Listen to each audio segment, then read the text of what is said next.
Hi, everyone. Welcome to Identity Crisis, a show from the Shalom Hartman Institute, creating better conversations about the essential issues facing Jewish life. I'm Yehuda Kurtzer. We recorded today's show on July 2nd, 2026 in Tel Aviv.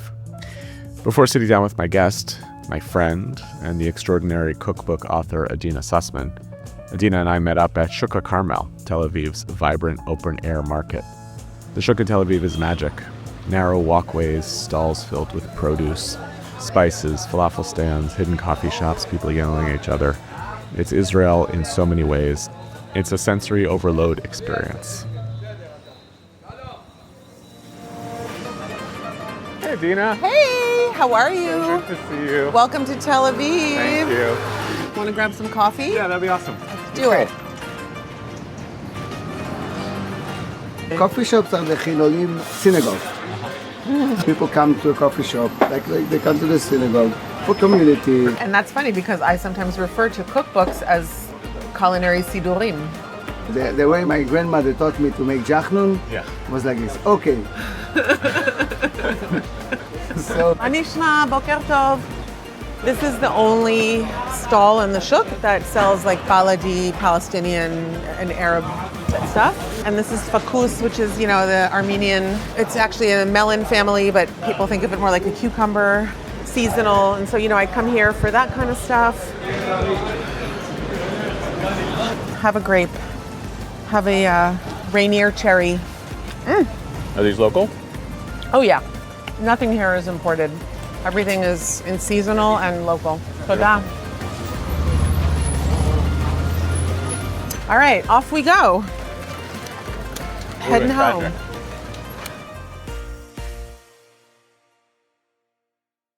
was in the Hartman courtyard yesterday, and I came into a conversation with a couple of colleagues who were talking about the cookbooks that they like to read. At one point, my colleague Claire Sufrin asked one of my other colleagues, "Can you taste the food when you read a cookbook?" And they had like an interesting discussion about that. One felt she could, and the other one she felt she couldn't. I found that conversation totally evocative. I found the idea of reading a book and being able to taste the food, to smell the food, even as it is just on the printed page, even if it's accompanied by an image. I don't know. I've been thinking about it for the last 24 hours.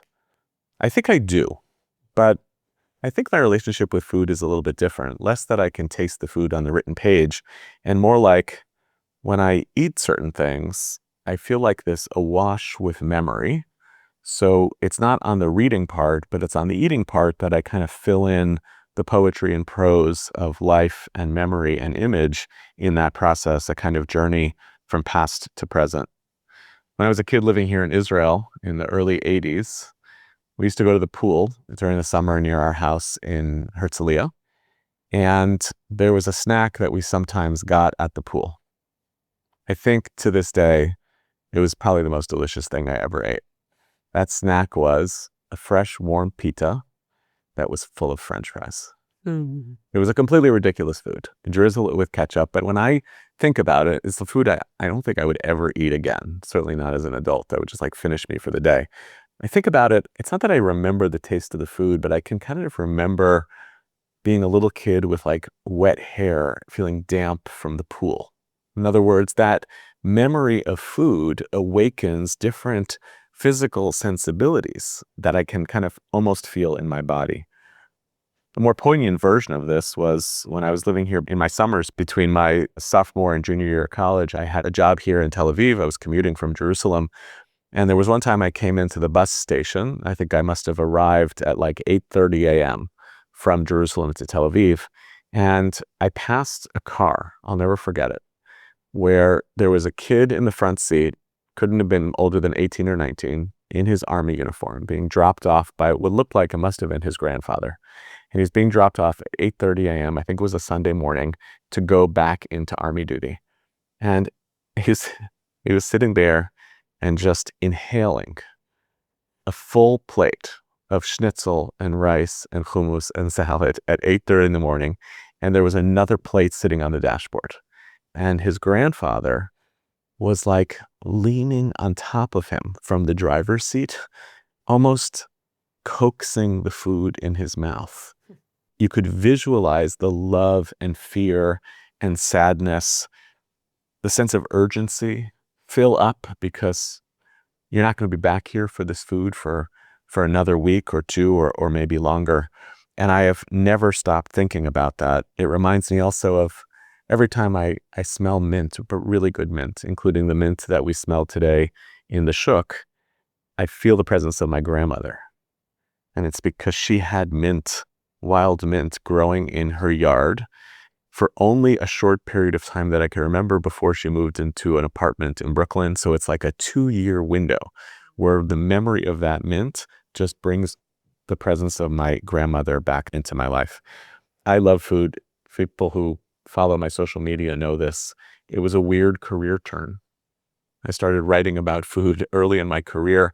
And for me, it was never about food as like a weird detached thing. It wasn't about wanting to become a foodie, which I find to be a strange word. It was just because I'm interested in humans and I'm really interested in memory. And all of us eat food, depend on it, rely on it. So I've been in a journey to understand what this means, not just as a human being, but also what it means for us as Jews, where food has carried through our lives, what it means here in the state of Israel, where this phenomenal, wild food culture that has transformed the very culinary traditions of the Jewish people in just a couple of generations. And as an amateur, I am truly in awe of the people who do this as professionals, the folks who not just tell us what to eat and how to eat it and how to make it, but who guide this conversation for many of us in trying to help us understand the depths of humanity that is evoked in our relationship to this necessary stuff that we put in our mouth. So I'm beyond honored and thrilled to be not just in conversation with, but in the home of the legendary Adeena Sussman, cookbook author of 18 cookbooks, 15 collaborations, and 3 of her own, Sababa, Shabbat, and Zariz, with, as I understand, more on the way, which we'll talk about. Cookbooks that now inhabit the kitchen of virtually everybody I know. A chef, an internet celebrity, one of my favorite people to follow on Instagram, an unflagging advocate for Shuk HaCarmel in Tel Aviv, which I thought was in Adeena's backyard in a metaphorical sense, but it turns out is in Adeena's backyard in a literal sense. I mentioned to this Adeena earlier, also for my wife Stephanie, who still believes Adeena is the coolest person she ever met in her life, because when she was a kid and went to Camp Mosheva in California, Adeena Sussman was there, a little older, with what she says were the greatest leg warmers in the history of the 1980s. So Adeena, thank you so much for hosting all of us in your home today. Thanks so much for being on this show and for being in conversation today.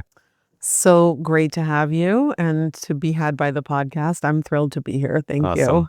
Adeena, it's gotten to the point now where when I go around to friends' houses and I taste something, like a new dish that they've made, and there's like a certain thing, I don't know whether it's a taste or an aesthetic, but before they open their mouth, I know they're going to say, oh, it's an Adeena Sussman recipe, right? And since I haven't gotten the new book, I'm like frequently amazed by like, oh, I know this is an Adeena Sussman recipe just by tasting it. Can you describe what it is that you're doing in your food? Like, what's the aesthetic, what's the flavor that you think you're trying to cultivate in this story that you're telling in your cookbooks?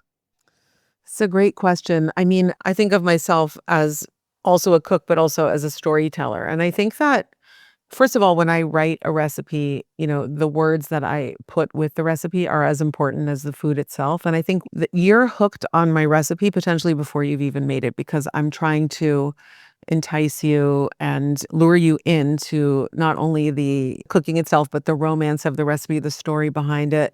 And I think when people create recipes, they create their own stories, and I'm just encouraging that. So when someone makes, for instance, my melted cabbage, that's a great example of, I moved here about 10 years ago, and it's 2026, and all of a sudden conventional food media has decided that, cabbage is the celebrity vegetable of the year. Well, Tel Aviv figured that out in 2017. And every restaurant that I went to had some version of cabbage that was unique, exciting, delicious, and somehow felt really grounded in this place. And so I created my melted cabbage, which, is such a prosaic, humble, simple recipe. But I mixed a traditional French technique. I seared the cabbage wedges sort of like one would a piece of meat.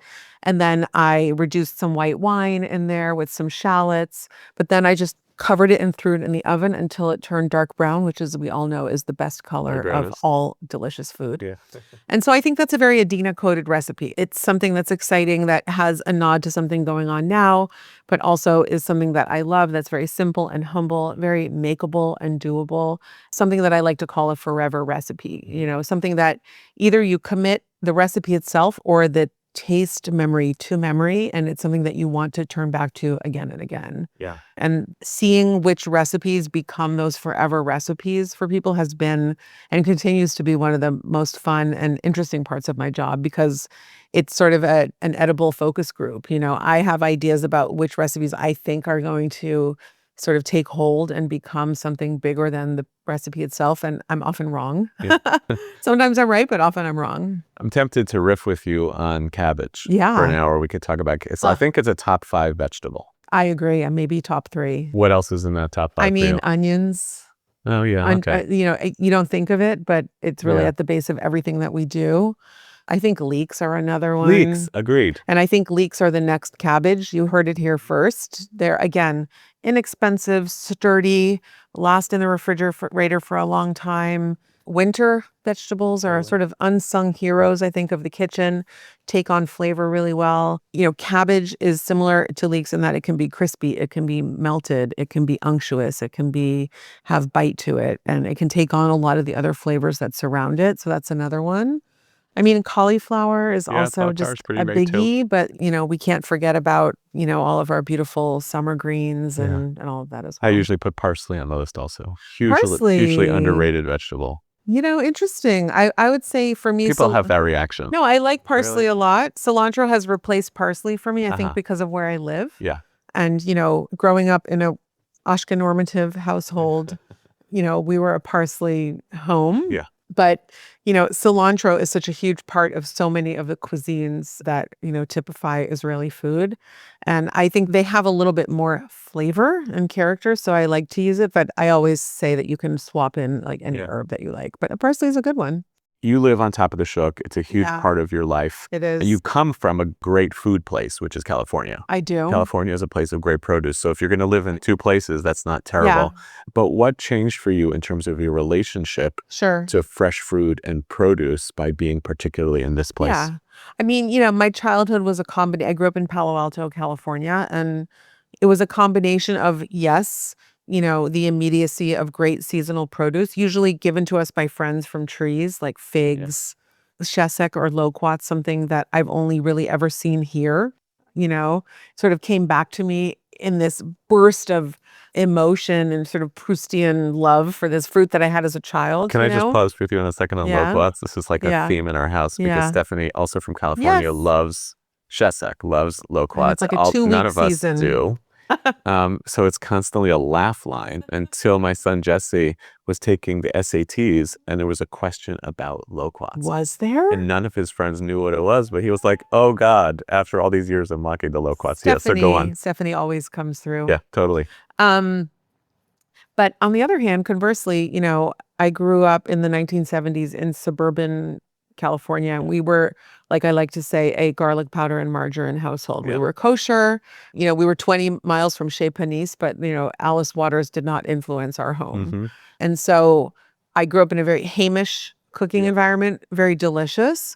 But the use of fresh fruit and produce like that was typically cut up and served like as dessert, as opposed to maybe melted into a chicken dish or braised with a stew or something like that. So it took my adult life and especially my moving to Israel for me to sort of incorporate all the parts of my cooking personality into one. And definitely living in the Carmel market, I always say when I moved to Israel, I knew Hebrew, but the Shuk was my ulpan.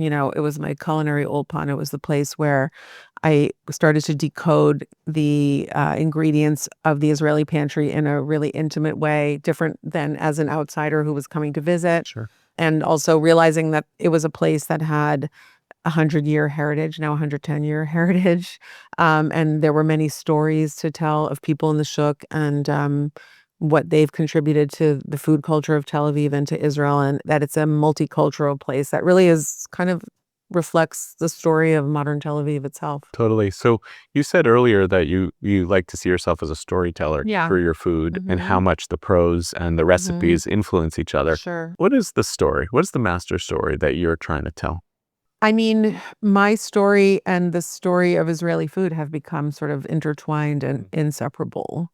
I cook a lot of things, but Sababa, the book that sort of made me as a solo cookbook author, was really the story of my personal integration into Israeli culture after moving here. And it's always about navigating the place personally and through the plate. And, I always say that I work everything out on the kitchen counter. And, every book is a time capsule of the time that I was living and what's going on in my personal life. And I truly believe that the best cookbooks are like the best books. They have a narrative arc. They have a through line, a story that goes from beginning to end. There's drama. Well, more drama in a cookbook is you have 100 chances to get a beginning, end, and middle and end of a story. And so that is the story that I'm telling. It's becoming increasingly personal. Sababa was that story of my integration into Israeli culture through the lens of the HaCarmel market as a sort of an insider outsider in this culinary culture. And Shabbat was sort of a deeper exploration of all of my different identities, my cooking identity, my Jewish identity, my Israeli identity, and finding a unifying theme, realizing that 80% of Israelis celebrate this national holiday on a weekly basis, and that so many of our amazing Jewish food traditions are filtered through the lens of Shabbat cooking. And then Zariz, the simple book, what I call, simple cooking for complex times. This book was written in the wake of October 7th and coming back to Israel and needing to create and wanting to create also professionally, but also for my own healing and process. And so that was the book that I decided to write. And, we can talk more about it, but Yeah, for sure. I think it's the story of modern Israeli food and one American girl's interpretation of it. So I remember, I think Michael Solomonoff in his cookbook, who I know he wrote the intro for Sababa, right? Michael Or wrote Forward. this, yes, and he's my best friend and sort of compatriot in all of this, and someone that I turn to and who turns to me. We really share this kind of love of Israeli food, and I've just became two people who unapologetically share it and continue to do so. So It's cool. great to have a partner in that. So I remember, I think in his cookbook, he tried to give a definition of Jewish food. And I think his definition was something to the effect of taking global cuisines and merging them with the kosher laws. Not that the food has to be kosher, but like when Israelis living in the Levant take the idea of like a grilled lamb on a spit and wrapped into a pita with salads, they leave out the yogurt, right? And that makes it Israeli. So I'm curious what your view of both like Jewish food and Israeli food is, because they're such crazy moving targets and they're contested terms. Sure. Yeah. I think Jewish food has a few defining characteristics. One is often about, I think, the innovations of cooking that came through Shabbat, the proscriptions about cooking on Shabbat specifically. In Israel, when an Israeli says that they're craving Jewish food, they're talking about purely about Ashkenazi things like chicken soup, chopped liver. Like that's when they say Ochel Yehudi. They mean that traditional Ashkenazi food. And Israeli food, yes, it's a fusion of all of the dozens of immigrant cultures that sort of weave the tapestry of the food here. It's also the story of how local food traditions, Palestinian and Arab and Levantine, have influenced the cuisine and the sort of hybrid of all of those things. And to me, it's also the story of, in the 80s and 90s, when food sort of became a bigger thing in Israel, the mark of a great chef was someone who could cook great Spanish food, Italian food, French food. It showed that you were sophisticated. It showed that you were continental. It showed that you were worldly, that you traveled and that you had seen the world. And then in the early 2000s, the world opened up. The internet happened. Israel was sort of shifting more and more from third world to second world to first world to, Israel became a wealthier country and people had more expendable income to travel, and food culture really exploded here like everywhere else. And young chefs started working in Michelin star restaurants all over the world. And I think what they thought they were going to do still was maybe like pick up a bunch of French techniques or French ideas. But what they saw was that these chefs were just celebrating the best of everything that was right under their noses in their own provinces, and a light bulb went up for Israeli chefs that, wait a minute, we have the most incredible produce here. We have amazing olive oil. We have incredible cheeses. We have increasingly wonderful wines. And we have the advantage of all of this melting pot of cultures that no one else has, and a unique way to combine it all in a sort of unapologetic way. I think Israel is one of the original true fusion cuisines, not in that cerebral intellectual way where sometimes people are putting ingredients together that don't make sense.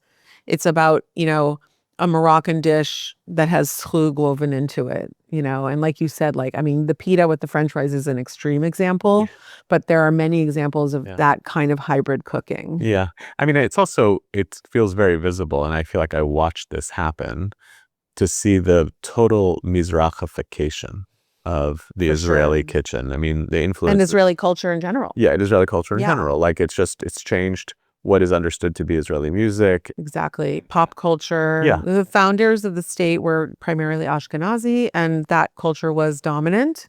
And then, really already in the 70s and moving on from the 70s, it started out with a certain genre of movies that sort of took over and became so popular. They call them the Eskimo Limon movies, beach movies. And that culture just continued to ascend and became ascendant, also representing who are the majority of the people who live here. Yeah. And let's be honest, the depth and breadth and range of Mizrahi and Sephardic cooking is so much wider and so much more varied. And, I'm going to say more interesting. Yeah. As an Ashkenazi person, I can say that about Mizrahi food. But on the other hand, now I don't think Mizrahi ascendance is going anywhere, but I do see a coming back now to, bagels. The bagel culture in Israel has taken off big time, right? Cured meats, sort of in the pastrami, things like that are finally starting to have a place here. And every food culture has its kind of glow up moment in Israel, or its revival moment, where either it's based on trends that are happening abroad or just a need to update, which is just a preternatural Israeli need, is that combination of acknowledging tradition, but always refreshing and moving forward. It's very Israeli. And I see that happening now, with Ashkenazi food here in Israel. Well, I can't wait for gefilte fish to have its moment again. It is having it. It's having a moment. Yeah. How do you feel about that? Mixed feeling. I also feel mixed. I mean, the best gefilte fish that I've ever had is Mexican gefilte fish in either, Veracruzana style, which is in a spicy tomato sauce, or I'm sure you've been to Tacos Luis in Jerusalem. Yep. So, classic Israeli story. Luis Cruz, Oaxacan non-Jewish guy, fell in love with an Israeli woman, converted, and opened the best taqueria in Israel and Jerusalem that's also kosher. And well, he and his wife and sister-in-law taught me a gefilte fish with a tomatillo sauce that is just so good and makes so much sense culinarily. And then I got to put the recipe in my Shabbat cookbook. That's amazing. Yeah. You mentioned to me earlier that one of the hottest restaurants in Tel Aviv is this Ethiopian food that's having its Israeli moment. I would like for you to talk a little about that. And also you had mentioned that there are other cultures that have not quite had their moments here yet. Yeah. The Ethiopian Jewish migration happened in the 80s and early 90s. And so that's already 2 generations or so. And, there's always the couple of chefs that are transformational in taking the cuisine of their heritage and sort of moving it, elevating it. And when I say elevating, that's a dangerous word because you're not saying that the original cuisine needs any improvement. Right. It's about interpretation, creativity, and, just taking it to another place. There's a chef named Elazar Tamano who's in his mid to late 30s. He worked in other conventional Israeli sort of fine dining settings, and like many people, became better known because he competed on a cooking competition show in Israel, did a pop-up, and then about a year and a half ago opened a really incredible restaurant called Studio Gorsha in Jaffa, on the edge of Jaffa. And he takes injera, which is the sort of, I would say, fundamental dish of Ethiopian food, the fermented bread, the pita-like bread that's made, a flatbread that's made out of teff flour. And he uses that as the leitmotif for the entire menu. It's used in multiple ways, in very creative ways. And it's also Pan-African cuisine because he's looking out beyond Ethiopia to other African cuisines. And there are also Israeli touches on the menu. And the food is very soulful. He's an artist. His art is hanging on the walls in the restaurant. It's very exciting. And yet it's not so cerebral that you need to go get a slice of pizza afterwards. Like the food is very delicious. And another example of that, there's a restaurant called Naifa in Neve Tzedek. The chef is a Druze female woman named Naifa Mula, who has created this incredible restaurant where she grew up in Yarka, which is a Druze village in the north of Israel, and modernizing and putting Druze cuisine in a fine dining setting, in a very delicious setting. And her version of the injera is the Druze pita, which she makes in-house and uses in so many creative ways. Like she wraps like a Moroccan cigar in a Druze pita, a very thin Druze pita, and it's very lacy and crispy and delicious. And she makes breadcrumbs out of it, and she uses it as cups for tartlets. And, it's very, very interesting. I should note that neither of these restaurants are kosher, but if you're kosher style, Israel is increasingly many people are eating kosher style who aren't kosher. So there's always an option there. But those are two examples. Yeah. Yeah. So Israeli food is in a weird place, in my sense, especially in the U.S. And I want to shift to that because I feel like I'm having this whiplashly experience in relationship to it. Because on one hand, there's a lot of noise and chatter, and I know you've experienced this about the general demonization, delegitimization of Israel, and its carryover both into the publishing world as well as especially in the food world, because also big food became very politically progressive because it saw itself as kind of pioneering the post-colonial move in a lot of ways. But at the same time, to some good effect. And to some important effect, for sure. I mean, even the way you just described, the whole language you used around the dilemma of what does it mean to elevate food, that is fundamental. Like, or are you saying that those people don't have the right food, right? So at the same time, like if you walk around New York right now, Israeli restaurants are everywhere. Israeli food is everywhere. There's a restaurant on the Upper West Side now that serves Israeli food in the style of a Tel Aviv cafe, which has schnitzel on the menu and has a asterisk that says kosher chicken available. Right. I'm like, what? That's happening all over. Mike Solomonov restaurants. You can order kosher meat in the non-kosher setting. Yeah. I would say probably the hottest restaurant in New York right now is Or Esh, which is an Israeli restaurant. A chef who came from the Eyal Shani family is now the chef of a major restaurant. Eyal Shani himself is running restaurants Eyal Shani, in Mike New York. Solomonov, Motek Cafe. I mean, Mesiba.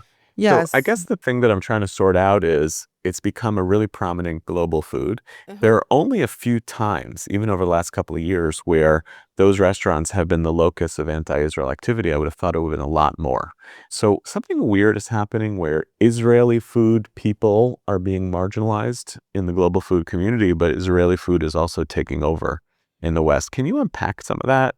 Yeah, I wouldn't say it's taking over. I would say that what we've seen in the last 20 years is the cuisine has gone from being a moment to a movement. It's sort of like 25 years ago saying like, I feel like Israeli tonight, as opposed, I feel like Mexican, Italian, now you can say that. There are enough places where you can have an Israeli meal in many major cities, and even smaller cities in the United States have a really good Israeli restaurant or two or three.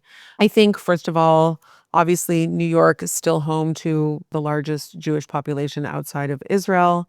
And, one thing that I noticed on my recent book tour, there are struggles, and I'm not trying to minimize what's going on, but it is very easy to feel like the entire world hates us and is against us. But on my book tour, I told every cab driver that I lived in Israel. I wore my Jewish star on the subway. I always approach my citizenship and life in Israel like from an open place.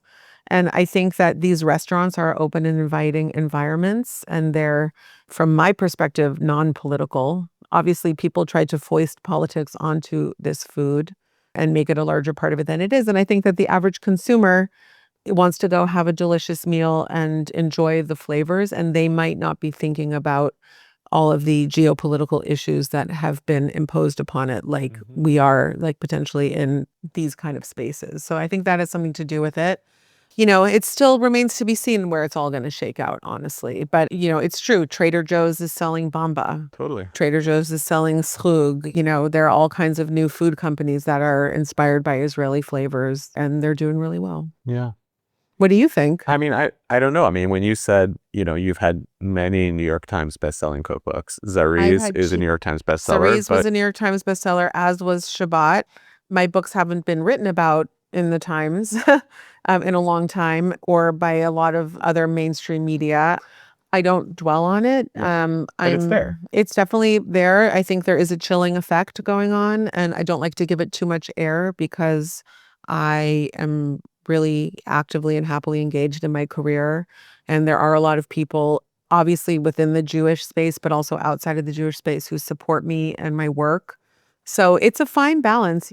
I don't want to get to a place where I voluntarily remove myself from the opportunity to engage in larger conversations. So I continue to put myself out there and just continue to hope that people respond to it. Yeah. On the other hand, I'm incredibly gratified, fortified, and grateful for the amazing support within the Jewish community that has only increased over the last, 3 years, 5 years. And since I started my career, I'm such a late bloomer. I mean, my first solo book came out when I was 48 years old. I'm 54. I got married at 45, became a grandmother at 46. Book came out Been at a hell of a 10 48, years. and it all happened right here in Israel. I have a lot of gratitude to this place and all that it gives me on a daily basis, and for all of the struggles and challenges. It's my home and place that I love and the place that inspires me. So, I'm here. Yeah. I mean, it does feel like in the past 10 years with your solo work, and Yeah. especially now on social media, Yeah. you like literally and figuratively came out from behind the camera to in front of the camera, Yeah. and you're natural. I mean, Thank that's you. one of the things I love about your Instagram is that things are like a little messy. Yeah, I love that. totally. I'm like, oh, that obviously happens in my Yeah, kitchen. it's And okay. you don't clean it up. And No. I would love if you can share a little bit like what that experience of coming out in front of the camera feels like. Is it Yeah. comfortable for you? Is it natural? So, I was a co-author of cookbooks with celebrities for a long time. And at that point in my life, it suited my personality really well. I really like collaborating and helping other people and seeing them shine. And it was also less of a contact sport. I would write the book and then I would be able to hand it off to the author, and they would have to do all of the work of promoting the book and getting it out there. And I would move on to my next project. Once Sababa came out, all of a sudden it was just me. And the night before the book came out, I had that oh shit moment where I was like, this is all me. I think I've always been extremely connected to my community and to people. And I always think about the end user. Like I think about you, like making a dish for my book, as opposed to the vast sea of people out there. So like it's always, I have this very direct connection with my cooks, So Instagram, when Sababa came out, I had 30,000 followers. I was not well known outside of the food industry. I'd been working as a writer and a co-author for a long time, but I did not have exposure to the mainstream. And once Sababa came out, I sort of opened up my Instagram because I realized that I needed a way to keep my community with me between books. I'm not selling a lot of other things other than my cookbooks on Instagram. I'm not doing a lot of sponsored posts or commercial collaborations. And when I started, if you look back at my videos from 2020, when I started doing recipe videos, I think I look robotic and weird and awkward and uncomfortable and sort of like what I'm supposed to be doing, like hosting a show or what I thought it's supposed to be. And the minute I just decided to have fun with it and be myself and let it all hang out, there's no one on set doing hair and makeup for me. I am cooking all the food myself with people who work with me, helping. And the minute I let go and let loose, like my Instagram became much more popular. And I think I felt more human. And I think people felt permission to cook the way that I cook, which is very real.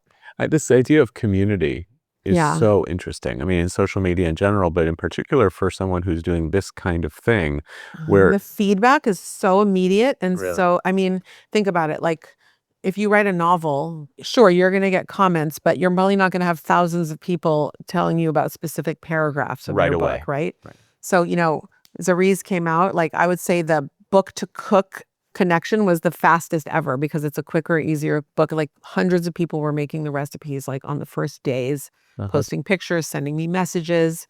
And, that kind of feedback is, as someone who's a nurturer and a feeder, it's kind of an extension of that. Even though they're cooking the food, you're providing the materials, you're providing the inspiration, you've put all this work into it. And it's almost like you're a part of them cooking their dinner. I always say that writing a cookbook is it's kind of like cooking a 100-course dinner party and then waiting a year and a half to serve it to people because the nature of production schedules and printing is that the manuscript for Zariz was submitted in December 24 and the book came out in spring 26. Wow. So I'm waiting and waiting and waiting for that feedback. And it really is incredible. And going on book tour, one of the reasons I do these long book tours that seem really extended and crazy to people is that I live in Israel and a lot of my audience is in the States. And I really crave that connection with my cooks. I call them the people who cook my food every day and like make my recipes, give me the feedback and create those memories in their homes.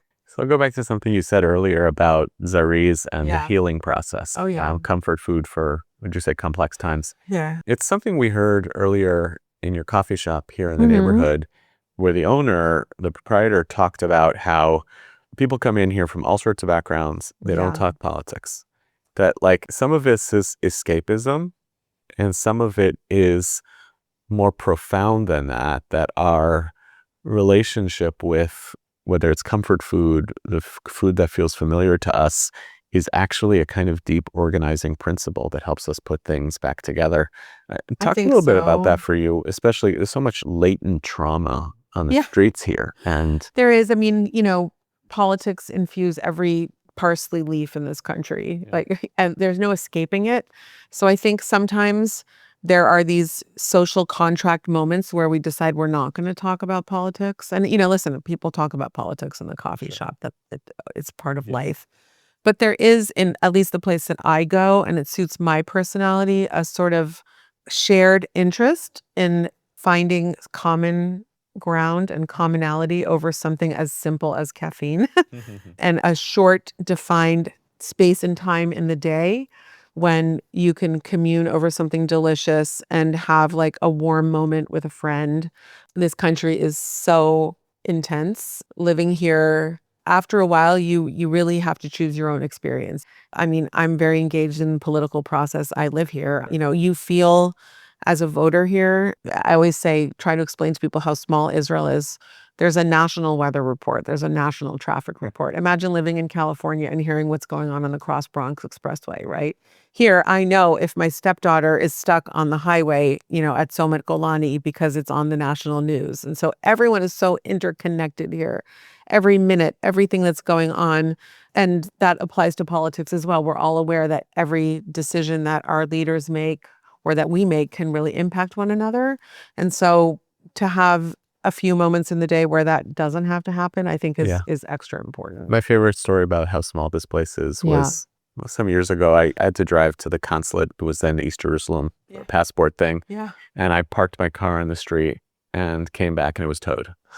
and somebody was like, oh, here's the number. But it didn't have an area code. It was just one phone number. And I called it.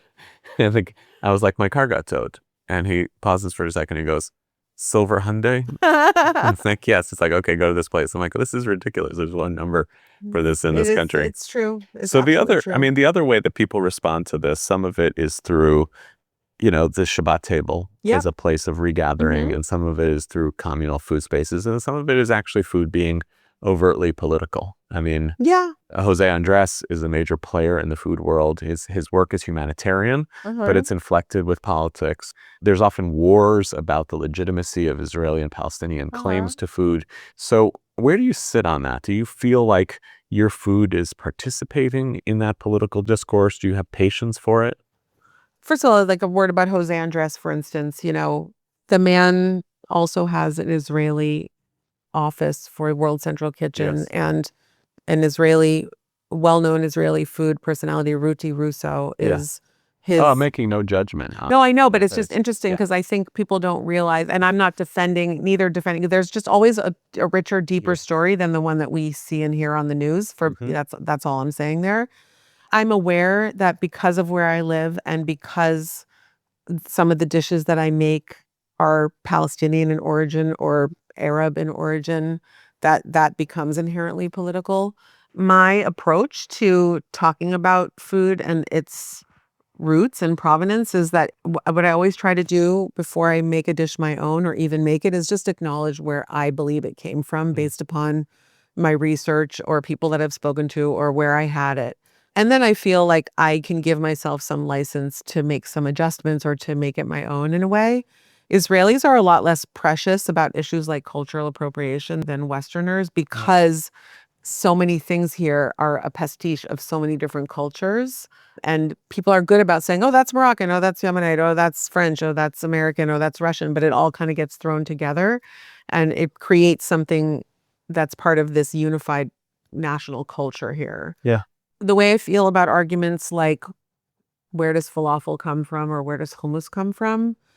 First of all, neither falafel nor hummus are Israeli or Palestinian in origin, and both cuisines have so much more in common than people give them credit for. They're both diasporic cuisines that are, taken from so many different places and taken root here in different areas. But also, I just feel like if you spend your time arguing about where falafel came from, like you're not going to get to the deeper level about what's really important, which is tell me about your mother's falafel recipe. Tell me about your grandmother's falafel recipe. Tell me about the first time you had falafel and what was the emotional resonance for you and how has that dish impacted your life and why is it a part of your life and how is it rooted in the context of the culture and the place that you live and how do you experience that dish and what story can you tell around it and how can you share that story and commune with others around that. And that's what a dish is about. I wish there was more ways for that to be the mechanism for social change here. I mean, for instance, like for a society that does do what you're talking about, which is, yes, this is Moroccan, this is Yemenite, this is Russian. On a food level, Israelis are actually profoundly unified. It's just that it doesn't map into an orientation that actually comes with a philosophical commitment to pluralism, to recognizing the power of human difference. And it certainly has not played out with Israelis and Palestinians. Do you think the food community can be an engine for that kind of social change? I'm not sure. And I wouldn't want to foist that responsibility upon chefs. Yeah. I think it gets very complicated with issues of cultural cooperation these days. It's very hard to do. First of all, like a great example, there are many Palestinian female women who cook from my books. I get private messages from them on social media and I have lovely relationships and interactions with them. Do they share them publicly? No.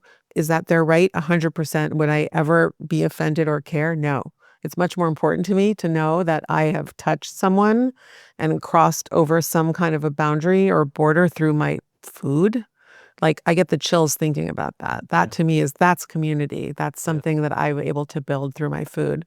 And, there are a lot of instances of cultural and commercial and culinary collaboration that happen every day in Israel. Like a great example is trina, okay? Almost 100% of the best trina in Israel is, first of all, made from Ethiopian sesame seeds, imported from Humera, which is a fertile region of Ethiopia. It's almost all made by Palestinians and almost all bought by Jewish Israelis. And it's just not that big a deal. Yeah. Everyone has their favorite brand. The label's in Arabic, so look for the one with the dove, look for the one with the cedar tree, look for this, look for that. And, that's part of life here, and it just is what it is, And a lot of those trinas are imported to the States now. You can find Har Bracha, which is a Palestinian trina made in the West Bank. You can get it on Amazon. It's considered the best.